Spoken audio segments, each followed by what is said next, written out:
Company. My book review for this week will be for Splendid Sampler 2. I'll be demonstrating how I cut out fabric when I'm making a bag, and there's a great giveaway at the end. I'm Sarah Lawson from Sew Sweetness. Thanks so much for joining me for Sewcial Sunday, my weekly sewing chat.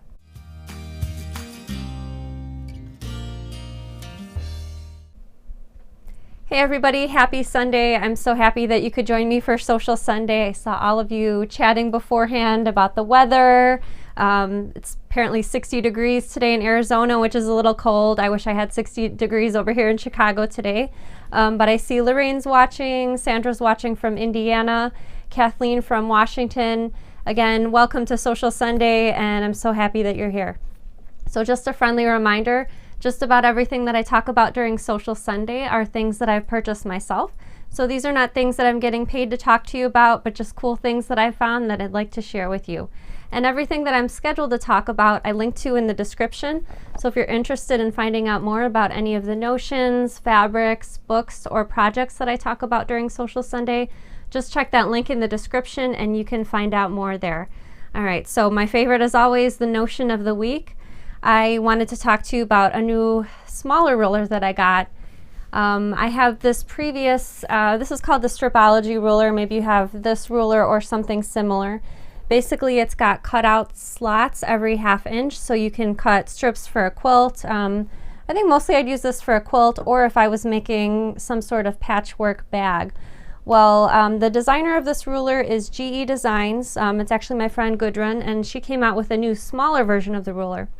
So I'm going to jump over to the side camera and show you her new ruler. It's called Stripology Squared Mini. Okay, so this is what the ruler looks like. As you can see, it's a lot smaller than the one that I just showed you. This one's for cutting smaller projects, and you can actually square up blocks. I don't know if you can see the black lines on the ruler. Actually, let me hold it in front of the pink mat. Maybe you can see it a little better. There's some black lines forming squares, and this will actually help you square up blocks as well as cutting strips.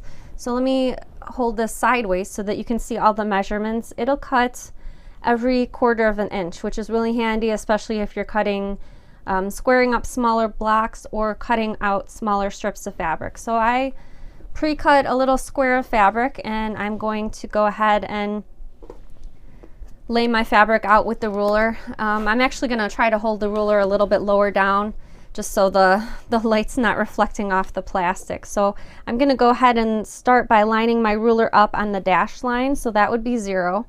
And if I'm going to go ahead and cut, I don't know, let's see if I need to cut 2 1/4 inch strips.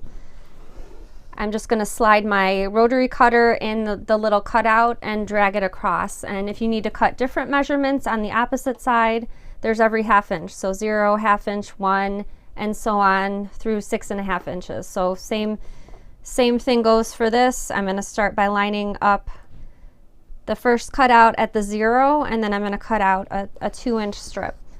So again, this is the Stripology Squared Mini ruler, and it's sort of a companion ruler to that larger Stripology ruler that I shared with you.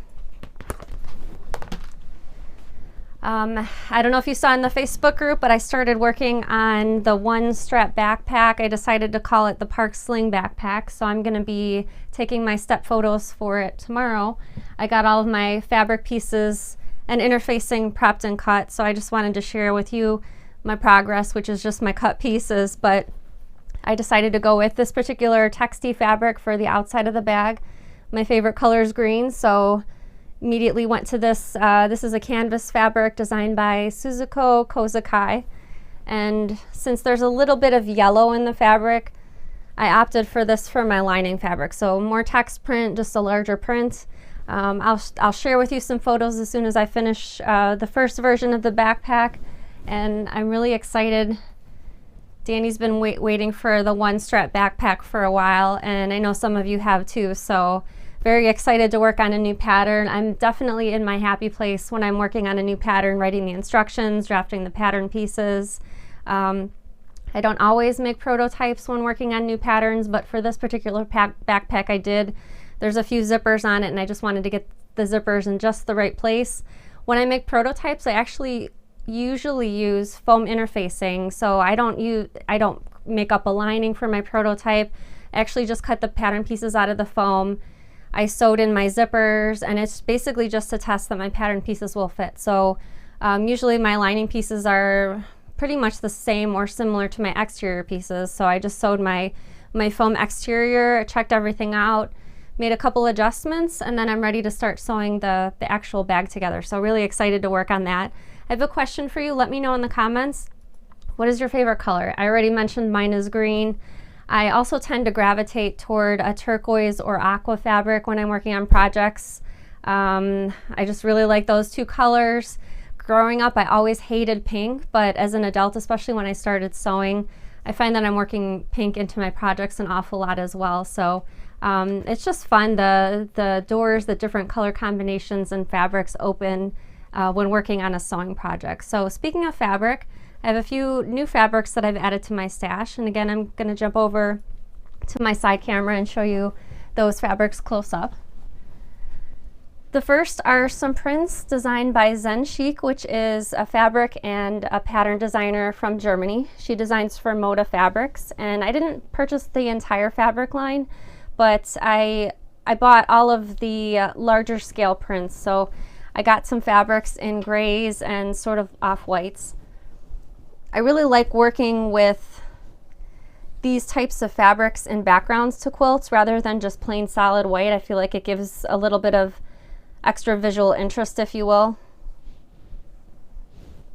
So let me show you the rest of the fabrics that I picked up. And speaking of these types of fabrics for backgrounds, let me see if I can pull out, never mind, it's buried under my other fabrics. I was cleaning my sewing room today, so I've kind of rearranged, trying to get everything off the floor so I'm not wading through a sea of fabric. I also have some new buttons from the Button Lovers Club. And these are buttons inspired by the fabric line called Sunny Side Up, designed by Corey Yoder, I apologize. So the word buttons for this month create the word shine. Let me pull these out so you can see.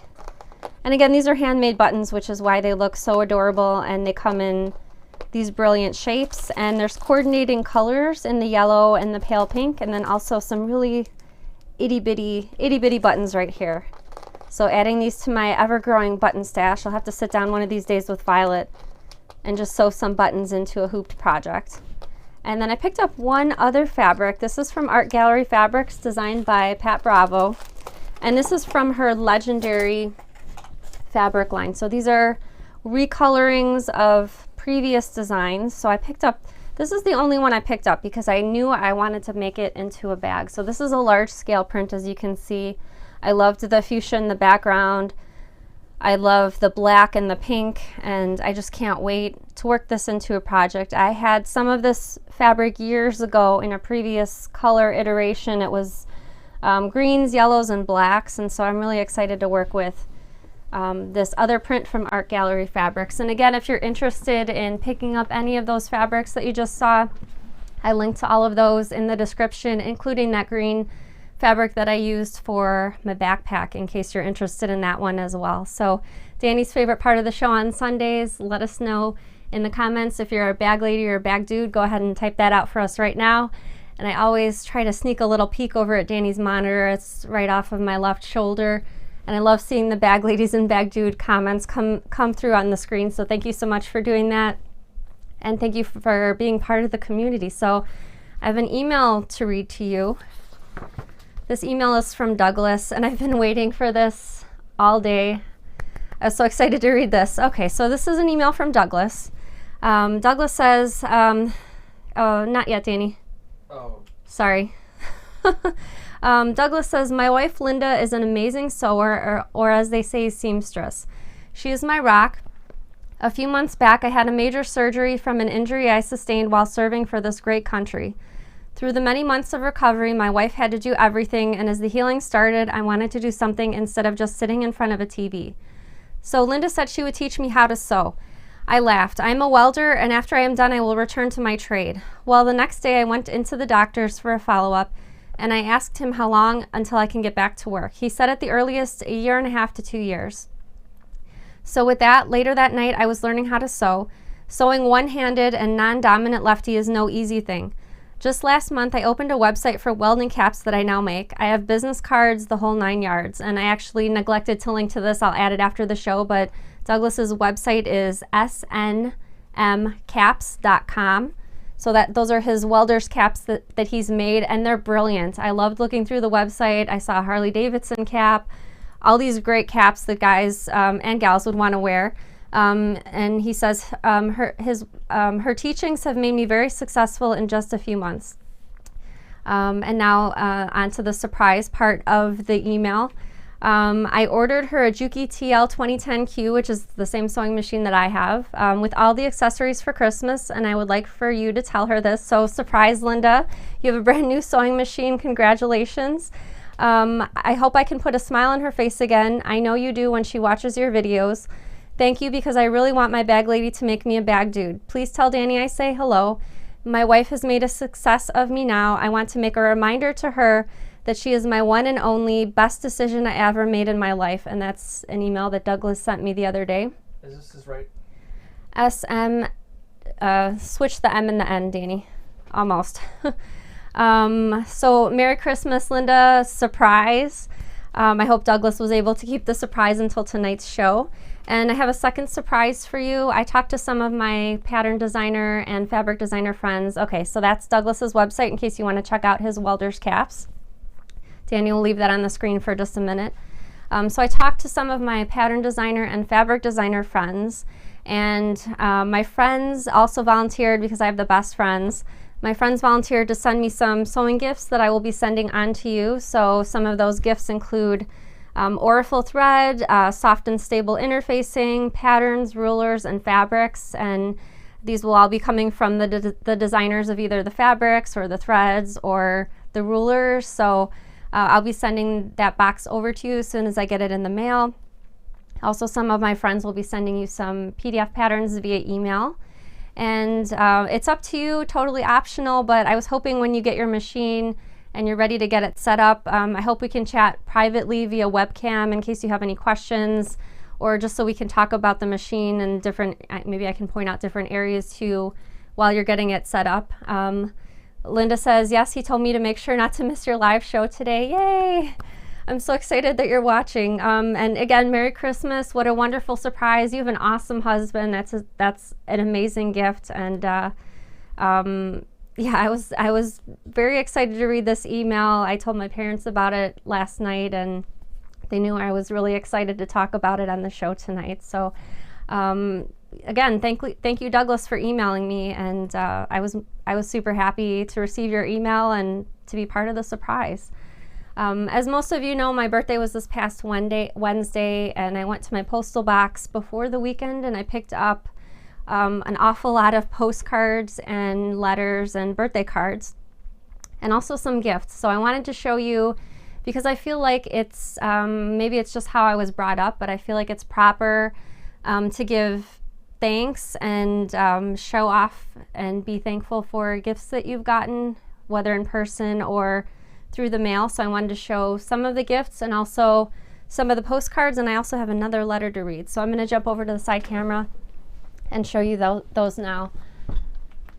So Sandy sent me a handmade seam ripper, which is awesome. Violet was asking me before, how does this work? What comes off? And I said, oh, you just pull the silver cap off, and she couldn't figure it out. So I was like, well, maybe that's for the best, because it is kind of a sharp instrument. I have some macadamia nuts and a handmade and embroidered key fob from Hawaii from Judy. And this is awesome. This looks so professional. I love how it looks with the cork. Awesome. Thank you so much, Judy. Betty made me a sewing machine keychain. And this is so cute, and it's got my initial right there. And this one's from Cindy, and actually I have a story. I certainly don't think Cindy knew this before she sent this, but my grandparents and my mother came here when my mother was a baby from Austria, and my grandfather worked at Brock's. He took care of the machines, so when they broke down, he fixed them, and so Brock's definitely holds a dear spot in my heart. My grandfather's no longer here, but I definitely think of him whenever I see Brock's at the store or when I have some candy. So we had a Secret Santa over in the Facebook group, and my partner was actually Leanne, and I showed this in the opening of the show, but Leanne made me a Zeppelin pouch, which it came out beautifully. I love the canvas fabric that she used. The Zeppelin's probably one of my favorite pouches, and there's a candle and some other goodies inside, so I just wanted to share that. Thank you, Leanne. And there's also appropriately a horse zipper pull over here.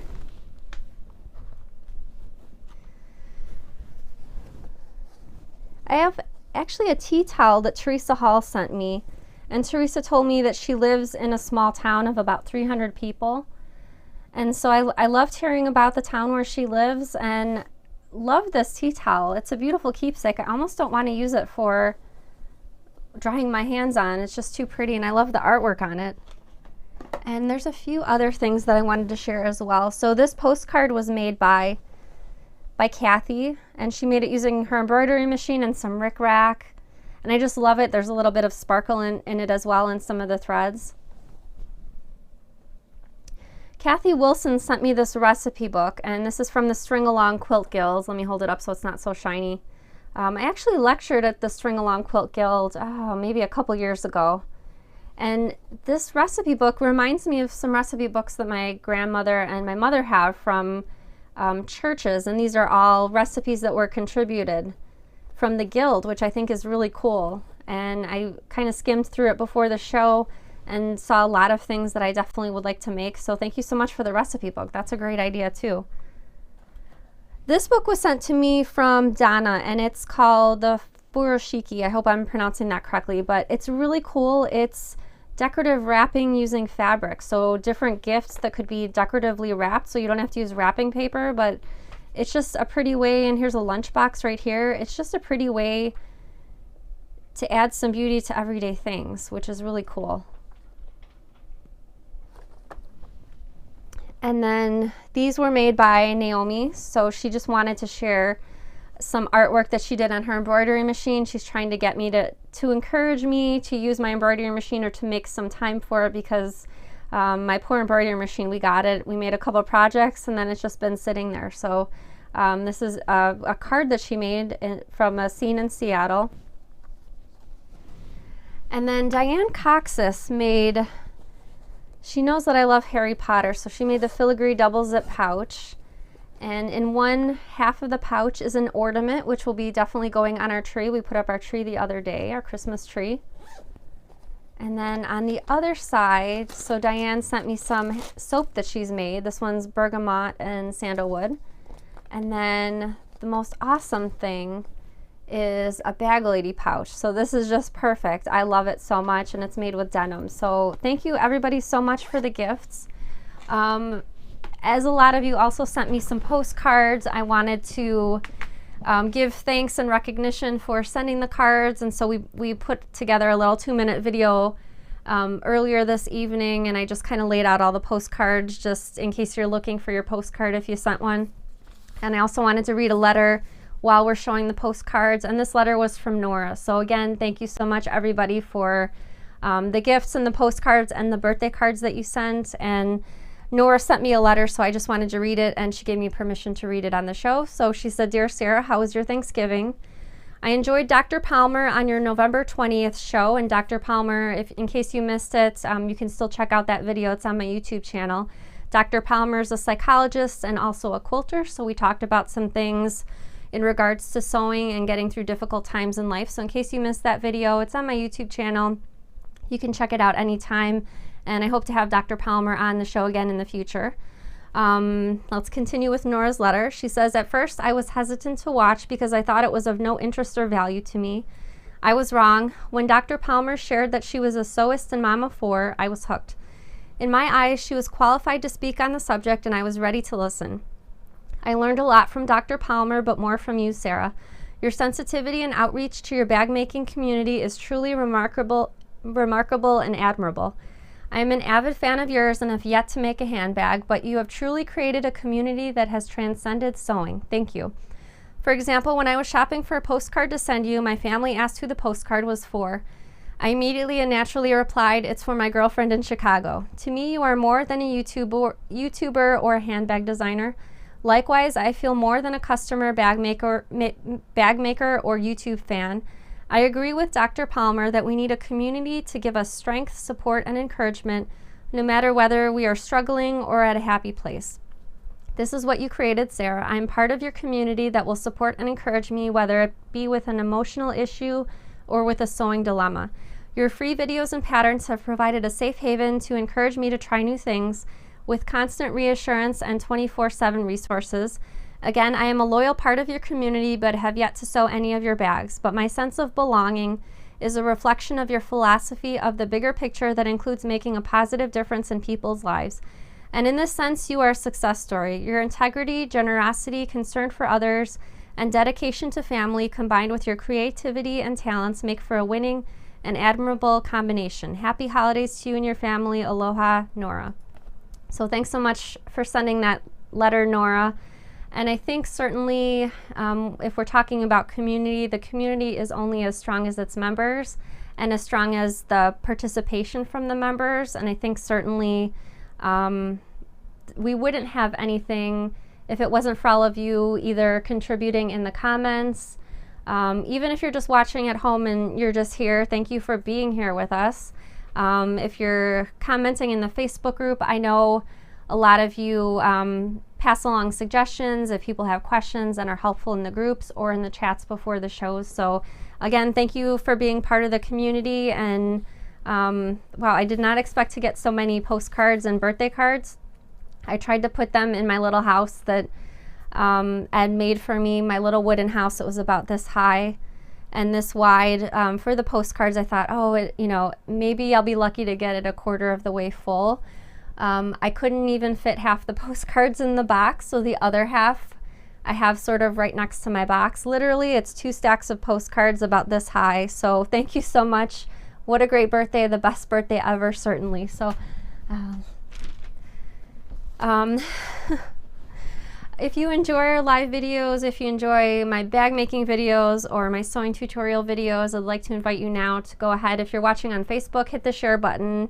If you're not on Facebook, if you're watching on YouTube, I hope you'll subscribe to my YouTube channel so you can catch the rest of our future sewing videos. And regardless, if you'd rather not do either of those 2 things, if you could at least hit the thumbs up, which is the like button, the thumbs up icon. Likes and shares help us out so much.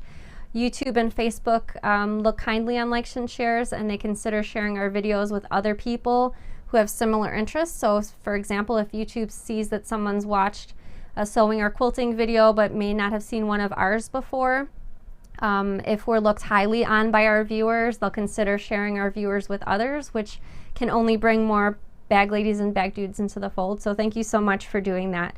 All right, my book review for this week is for the Splendid Sampler 2. So I'm going to pop over again to that side camera and show you the book. So this book was actually written and compiled by 2 of my friends. So let me show you, their photos are in the back of the book. So that's Jane Davidson on the left. She lives in Australia, and Pat Sloan is on the right. She's from Virginia. And Pat has written probably the most craft books that I've ever heard of being written. I think to date she's written almost 40, which to me is amazing. Pat also has a podcast. She does really everything. So if you're looking for a supportive quilt making community, if you're already part of our bag making community, you might want to check out Pat's group. It's called Quilting with Pat Sloan. Here's what the cover of the book looks like. It's called Splendid Sampler 2. There's 100 blocks in the book.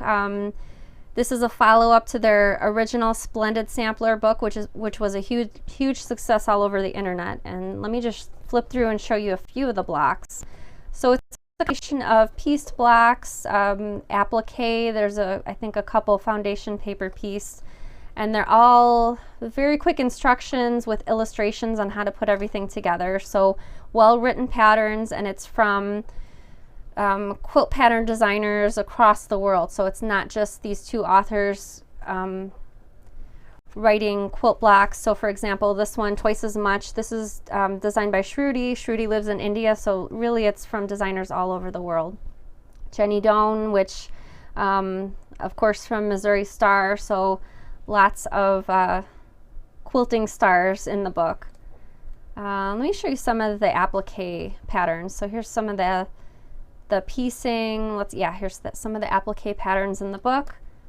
There's just lots of inspiration, lots of great ideas, and there's also a personal story written by the designer on why they designed that particular block. Just a nice personal touch and a personal story to go along with the block. As you can see, all of the templates that are needed are in the back of the book, and there's also some suggestions for piecing the blocks together into one quilt. So let me show you those as well. So here's all 100 blocks, and I'm going to try to hold the book so it doesn't look too shiny. I love this heart quilt, and I love the yellow and blue fabric choices in that particular block. And then here's one in blue, and this one was really brilliant. It's just using a few of the blocks, but I think the effects are really stunning just using those two different colors. So again, this is Splendid Sampler 2, and it's written by Pat Sloan and Jane Davidson.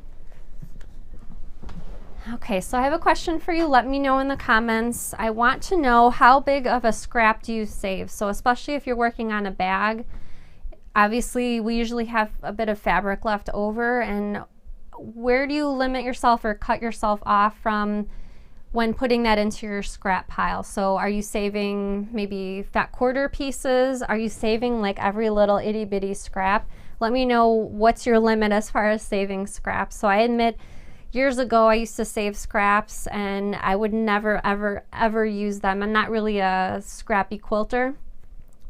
Periodically I send my scraps over to friends. I have a friend who's a crazy quilter in Wisconsin, and once in a while I'll send her a big box of scraps. As you know, she's a crazy quilter. She can use pretty much any scraps, which is good. But yeah, let me know in the comments, and I'll be looking for what everyone's doing as far as what sizes of scraps that they're saving. So on this past Tuesday's show, I had a few questions from people wanting to know how I cut out fabric for a bag. And this is completely personal, but I thought it might be interesting for me to show you how I would cut out fabric for a bag if I was working on one. So before the show, I went ahead and printed out my pattern piece for the Renegade bag, brought a bit of fabric up here, and I thought I'd just show you exactly what I do as far as cutting out the fabric. And this is especially helpful, especially if you're trying to be frugal with your fabric. So let me pop over to that side camera again, and let's talk about cutting out fabric. Okay, so this might differ, and Danny, if you could maybe zoom out a little bit. This might differ if you're fussy cutting, and what I mean by fussy cutting is using certain portions of the fabric for different aspects of the bag. So for example, if you want to have that cat face centered on the flap of your bag, fussy cutting takes up a bit more fabric, because say if you're cutting out your flap this way, if you've already cut off a portion of the cat, you won't want to use this cat for other parts of the bag, but you might be able to use this one since you haven't cut into this one yet. So fussy cutting obviously requires a little bit of extra fabric.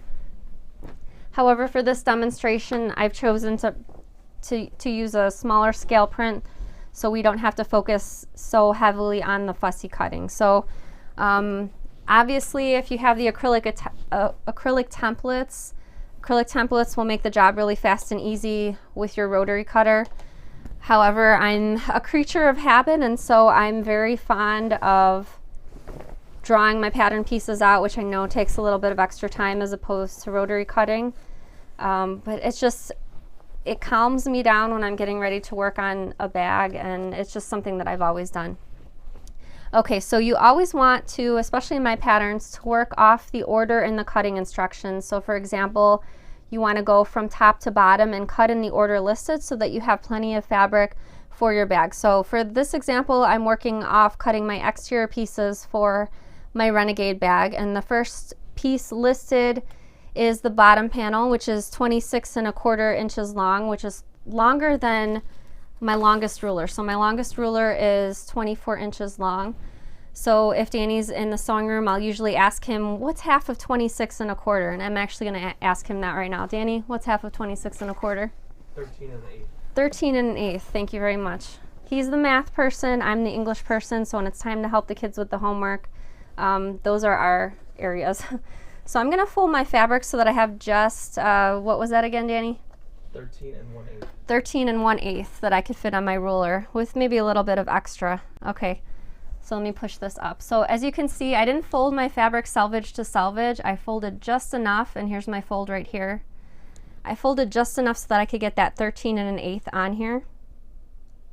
And obviously I'm cutting on the fold so that I could get that full 26 1/4 inches that I need. So I'm going to draw my bottom panel pattern piece right here. And I'm just using a friction pen to do that. And again, this is just my method. Use whatever works for you. And obviously, if you prefer to use your rotary cutter to take care of this quickly, you can. But I'm just, like I said, creature of habit, and I just like cutting my pieces out with my scissors. And I actually had an email about this today, so I figured I'd mention again. The scissors that I use are Kai number 7205. Okay, so I'm going to cut out my pattern pieces one at a time so that I can shift my fabric over depending on what piece that I need to cut out next, so that I could save the maximum amount of fabric. So it likely won't be folded in the same manner for the next piece, but that just helps me use the least amount possible so that maybe I can get another pouch or even another bag out of this 1 yard cut of fabric. All right, so one fabric piece down. This was that long piece that I needed for the Renegade bag. And then I'm going to move on and cut the top panel piece. So I need two top panel pieces that are 18 inches by 2.5 inches. And again, I'm going to take my long ruler, and this time I'm going to shift I'm actually going to cut from the other end of the fabric since this is a longer piece. So again, I'm just going to, since I need 2 pieces of fabric, I'm actually going to fold selvage to selvage this time, just so that I can get those two 18-inch pieces with 2 pieces cut at once. All right, so I'm going to measure 18 inches by 2.5, and I need 2 of those, so that's why my fabric is folded in half.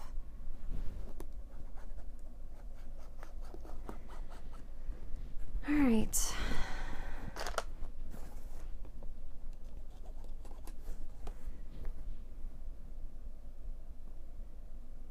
And I generally like to keep my 2 different rulers in my stash. So I have a 24-inch by 6-inch OmniGrid ruler, and then I also have a 6-inch by 12-inch OmniGrid ruler. I have had rulers with ending up with a 1/2 inch at the end. For example, I had a 6.5 inch by 24-inch ruler, and that 1/2 inch was always confusing me, and I was ending up cutting things wrong half the time. So I just decided to go back to my 6-inch by 12-inch ruler and have been cutting fine ever since. So if you have a ruler with a difficult measurement, or you find yourself getting confused with your cutting, which I found this very frequently happening when I was teaching in person. People had rulers in their stash that were oftentimes difficult or confusing to read. If that's the case, you know what, just eat the cost of the ruler, toss it, and find a ruler with easier measurements for you. Okay, so here's my 2 pieces, and now I'm going to cut my 2 main panels. So the main panels require the pattern piece, and again, I'm going to be folding my fabric back so that I can get the maximum amount of juice out of each of my pieces of fabric. Okay, so here's the selvage edge. I'm going to fold it back just enough so that I can lay my pattern piece down.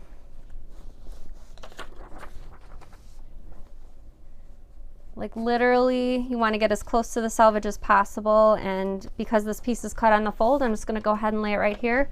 I usually like to lay my scissors on top of the paper just to hold it in place. And again, you can certainly use a cutting mat and a rotary cutter to get this cut out. This is just my habit though. Okay, so I'm going to cut out this piece, and I have one more piece remaining, which is another main panel. And to cut this piece out, all I usually do is just slide my fabric over, keep it folded in half, and then draw this piece out. And as you can see, you have all this usable fabric remaining that you can use for another project. So that's how I cut out my fabric. Obviously, some projects require more pattern pieces than others, but that's just my method, and maybe you've seen something in there that you can use for your own fabric cutting. All right, so I'm going to answer some questions live in a minute. If you have a question for me, either a sewing related question, bag making related question question about a sewing tool, let me know in the comments and I'll answer some questions live in a minute. I also wanted to announce the winner of last week's giveaway, which was that $80 gift certificate. So the winner was Janky5 over on YouTube. So congratulations to you. I contacted you on social media earlier and I hope to hear back from you soon so I can deliver your gift certificate. All right, Danny, go ahead and post some questions for me. I see there's one coming from TA. TA says, do some pieces need to be cut on the straight grain? So that's a really good question. Bag making is a bit different than garment sewing. When you're sewing with garments, you want to pay attention to grain lines on pattern pieces. And grain lines on pattern pieces usually look like arrows. A line with an arrow on either end, that's grain line when you see it on a garment pattern. Bags are a bit different. The reason that garments have grain lines is because certain areas need to stretch differently than others, especially in the bust. Even if you're working with quilting cotton, fabrics move in different directions on the grain, which means if you're working off a garment pattern, you're lining that line with the arrows up with your selvages. Bag making is a little bit different. The only time that I usually see people paying attention to the grain lines is occasionally I see some people that have a preference for cutting their straps along the grain. I personally don't do that. I usually like to just save a bit of fabric and cut my straps from selvage to selvage, but other than that, you really don't need to pay attention to grain when you're making a bag. Another question from Lindsay. Do you find using scissors makes it more efficient? Actually, the rotary cutter would be the most precise, which is why in my patterns, all my squares and rectangles are just measurements for ease of rotary cutting. Again, this is just something that I've always done as far as cutting, drawing out and cutting with scissors. Like I said, rotary cutting would be the most precise. But with the paper pattern pieces, sometimes it's hard to do that with a rotary cutter unless you have the acrylic templates. And again, I really enjoy the process of cutting my pieces out and fusing them to interfacing. I usually start that process the day before I'm ready to make the bag. So yesterday I spent most of the day cutting out my fabric pieces for the backpack and the interfacing, attaching the interfacing, and it's just, I usually like to put a movie on or a TV show, a favorite TV show, and just kind of enjoy myself and don't get stressed out about sewing it quickly or sewing everything in the same day. So that's just my process, and it's kind of a good tip. Then that way you're starting your sewing all fresh and ready to go. Patricia said, how is your core strengthening going? I'm probably not sitting in my chair correctly, but I've been doing my exercises several times a week. These exercises are to help me with horseback riding, but they're also good for just overall strength and wellness. They're just simple exercises. I bought an exercise ball on Target, which was about $15, and I just use the exercise ball for all of my exercises. My riding's been going a lot better. My riding trainer says that she can see a world of difference, so I'm so glad I started the exercises, and it's really nice to have a goal to work toward. It doesn't have to be an exercise goal necessarily. It could be a dietary related goal, but just have something to work toward. And when I do my exercises, when I finish them, I feel really, really good and proud of myself, even though I know it's a really small thing. And especially when I go to my lessons, when I get that feedback, that positive encouragement from my trainer when she says, wow, you look really good, you're doing so much better because of the exercises, that feels good as well. Camille says, why do you prefer a Juki machine? My Juki is a straight stitch only. It's a metal machine, which I really like. I've had smaller, inexpensive plastic machines in the past. My previous machine, which is, we're talking about probably 2010, it was a Brother. It cost me about $120. And it being plastic, when I was sewing, especially bags and bigger projects, the machine would be kind of rocking and sort of unstable while I was sewing. So I really like my Juki. It's really heavy and it just stays in place on my desk. Has a speed control. I usually keep my speed control on the medium. My favorite features about my Juki is it has an automatic threader and an automatic thread cutter. So those are probably, if others have the Juki, I'm sure they would agree that those are their favorite features for their machines as well. Wanda says, what is the best way to get through the multiple layers, especially cork, without moving the matching seams, can't nest seams that are that thick? A lot of times when I'm working on putting a bag together, for example, if I'm working with a bag with a side panel and I'm trying to get the linings attached, which you usually match up the side seams when you're doing that.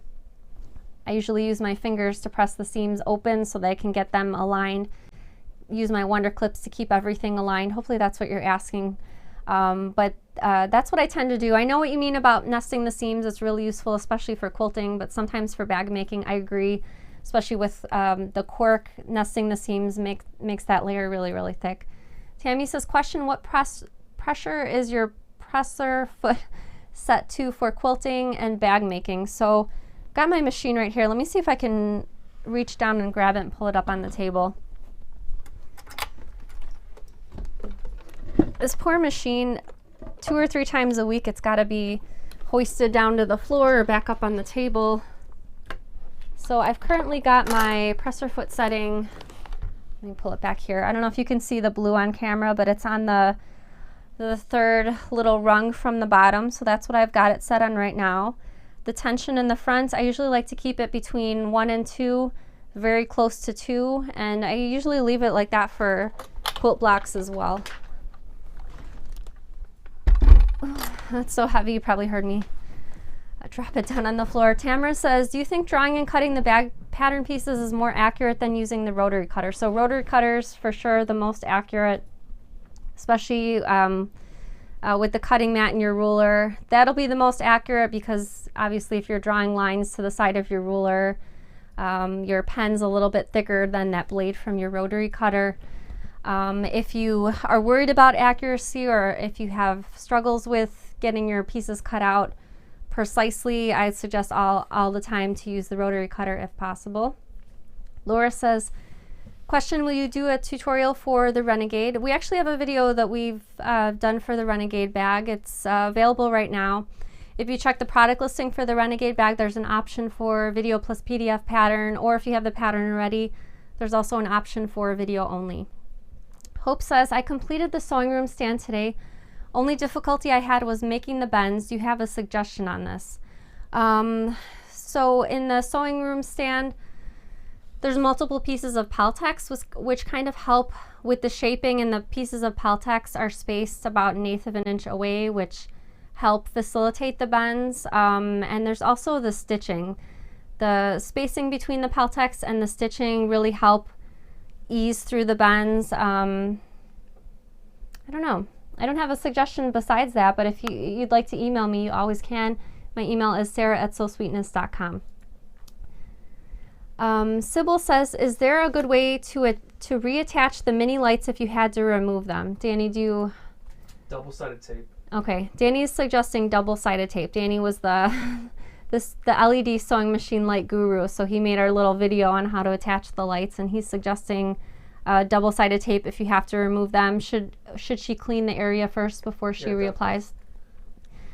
They're more permanent. They're not meant to be removed. Yeah, so the double-sided tape is more on the permanent side, so it's not meant for taking it off and putting it back on and taking it off and putting it back on. If you do need to take your double-sided tape off and replace it with new tape, you'll need to clean that area first. And I always suggest, especially when you're doing anything on your sewing machine, to test it out on a small area first. So perhaps the back of your machine in an inconspicuous area. You can either use rubbing alcohol or WD-40 to clean off the old double-sided tape. And I've tested that on my own machine, but again, you'll want to test it on yours in an inconspicuous area. When we were first testing the LED sewing machine lights, we applied one, took it off, applied another, so we had to clean it off multiple times, the double-sided tape. And so we used both rubbing alcohol and WD-40. We've tried both methods and they both worked to scrape the old tape off. Audrey says, do you use Orifil cotton thread to sew all of your bags? If so, what weight? So I use 40 weight thread generally. The 40 weight Orifil thread comes on the green spool, and the 50 weight thread comes on the orange spool. So the 50 weight is a little bit thinner. I do have some 50 weight thread in my stash just because I've purchased some Orifil boxes in the past, and I've used them for bags if I needed a certain color, but I do prefer 40 weight if given the choice. All right, Danny's saying that's it for the questions for tonight. I apologize if I did not get to your question live, but I'll be answering some more questions on this Tuesday's show, and the Tuesday show is called Ask Sarah. It's at the same time, just on Tuesday. All right, let's get on to the giveaway for tonight. Tonight I'm giving away 6 rolls of cork fabric, and my cousin who works for us packing the orders, cutting the cork, he pulled out 6 of 7 colors of cork that we no longer carry. So these are very special items, just different prints that have gone out of print or we're just no longer stocking. So let me show you some of the prints right now. And I really love this green straw on the end. I'm sad that we're no longer able to get that. So one lucky winner will be the winner of all 7 rolls of the cork.